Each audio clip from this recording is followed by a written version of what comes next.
Jadi misalnya kita mendapatkan perhitungan lot yang kita dapatkan adalah 0,1, maksimal 0,1. Yang saya maksud dengan dibagi itu begini. eh, Mungkin di awal kita siapkan dulu. Ini bisa dibagi dengan pertama 0,01 misalkan. Kemudian kita bisa gunakan 0,02. Kemudian kita bisa gunakan 0,03, 0,06, 0,04. Misalnya begini. Jadi ini nanti kita siapkan dulu angka-angka ini yang kita kuasai dulu kira-kira. Nah, 0,01 ini biasa digunakan untuk nanti menguji atau market yang pertama kita analisa, kita kelihatan mau naik, ada petunjuk, misalkan kita buy di situ ya. Kita bisa gunakan untuk yang sinyal-sinyal yang belum sangat yakin valid. Ya, kan nanti suatu saat ada sangat yakin valid. Kita sudah menganggap ini sudah cukup untuk konfirmasi entry, tetapi karena masih berada di harga yang masih belum terlalu panjang, maka kita bisa gunakan yang pendek dulu, yang kecil dulu ya. Maksudnya karena harga ini masih baru, belum terlalu signifikan ya. Signifikan itu misalkan udah malam, udah panjang begitu, ya tinggi, maka berpotensi dia akan kembali turun. Nah, mungkin kondisi-kondisi yang sudah di puncak, sudah ada kecenderungan turun dan sudah konfirmasi, baru kita nanti sell ini digunakan lot yang lebih besar. Misalnya lotnya 0,04 misalkan di sini. Atau 0,05 misalkan. Jadi masing-masing nanti dicoba dengan lot ini. Dengan lot 0,1 misalkan salah posisinya. Sehingga kalau recovery kita bisa menggunakan lot 0,02 dua kalinya. Misalnya 0,03, ternyata posisinya salah, harus menggunakan recovery, maka kita bisa gunakan dua kalinya 0,06. Kemudian jika 0,06 misalkan salah ya, kita bisa menggunakan 0,1 atau maksimal di 0,1. Dan itu bisa nanti dicoba ya. Kalau sudah seperti ini 0,1 yang tertinggi salah misalkan, maka tidak ada cara lain kecuali cut loss. Itu. Jangan terus menerus, jadi dibatasi maksimal di sana. Kapan penerapannya? Apakah serta-merta saat salah ya? Kita lihat kondisi marketnya.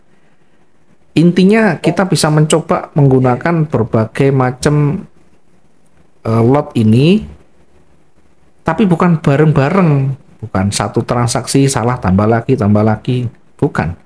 Ini kita ilustrasikan kalau 0,02, 0,01, kemudian salah kita bisa menggunakan 0,02, ini pun masih aman. Apalagi berlawanan ya, apalagi berlawanan. Kalau satu arah misalkan buy semuanya, satu 0,2, satu 0,3, ini kan sudah 0,5, 0,1, 0,0, 0,02, 0,03, 0,05 misalkan. Nah, ini sudah 0,1 maksimal berarti. Itu kalau satu posisi. Kalau satu posisi dibatasi maksimal di situ. Kalau hanya dua posisi kan, ini kan yang saya maksud ini bukan semuanya bareng pas kita entry, enggak. Ini kita artinya angka-angka yang kita siapkan. Jadi kalau misalkan 0,04, berarti kalau satu arah masih ada sisa 0,06 gitu ya, 0,04 misalkan. Ini kan masih setengah, hampir setengah, belum ada setengah. Jadi masih bisa 0,05, masih bisa 0,01. Begini kalau satu arah. Satu arah itu satu posisi. Kalau sell semua, kalau buy semua. Nah, nanti jangan sampai kalau posisi banyak itu jangan sampai over, maksud saya jangan sampai over. Batasi transaksi itu, batasi ya. Jangan terlalu banyak posisi ya. Selalu kita harus batasi transaksi maksimal satu sesi itu 3, maksimal 3. Satu sesi itu ketika kita entry tambah lagi ya, maksimal batasi 3. Kalau mau nambah lagi maka satu harus dikurangi. Misalkan kita punya posisi buy 0,02, kemudian kita punya buy lagi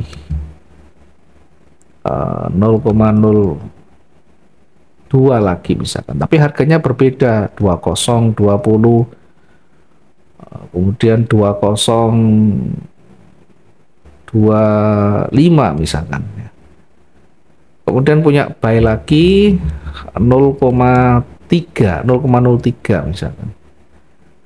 Ya 2021 misalkan.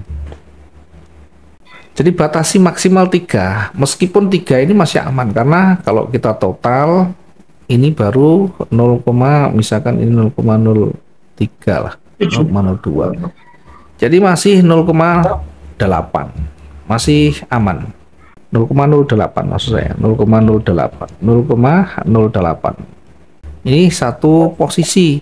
Kalau kita mau tambah lagi sebenarnya masih bisa, masih 0,02 masih ada misalkan.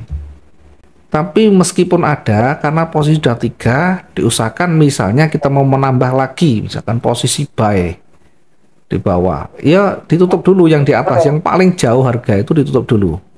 Misalnya buy yang atas itu kita baru masuk buy lagi dengan lot yang menggantikan ini 0,03. Nah, apa bedanya? Beda yang terakhir itu kan harga terkini. Jadi harga terkini itu harga yang paling dekat dengan running, itu potensi untuk profit itu sangat lebih besar. Sementara yang di sini jauh, karena udah turun begini. Marketnya udah turun panjang sudah. Nah, untuk kembali ke sini itu akan sulit, akan lebih lambat. Nah, contohnya begini, kalau kita menggunakan chart ya, menggunakan candlestick begini. Nah, misalkan begini, saya bersihkan dulu. Ya, misalkan begini. Satu posisi misalkan kita punya posisi sell di sini. Misalkan ya posisi sell di sini. Ya 0,0 misalkan 0,02 ya atau 0,03. Kemudian marketnya naik lagi dan kita yakini misalkan ini mau tetap akan berpotensi turun, misalnya kita hitung jaraknya 400 misalkan di sini. Kita ambil posisi sell lagi. Misal ya, ini misalnya dengan lot 0,03 lagi. Jadi lotnya kan dua posisi 0,06. Kemudian misalnya dia turun ya, kita masih lihat pergerakannya masih belum jelas ya, atau kita misalkan sudah punya posisi lagi di sini.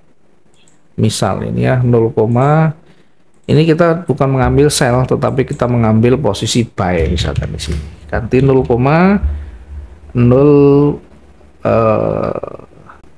misalkan 0,06. Lah itu kan kalau 0,06 semuanya kan sudah lebih dari 0,1.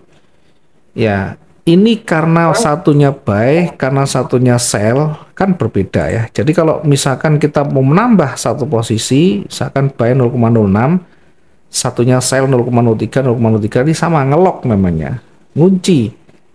Maka kalau ngunci seperti ini harus melihat nanti arah cenderungnya lebih kemana ya. Kalau lebih ke atas maka sellnya harus ditutup yang paling jauh.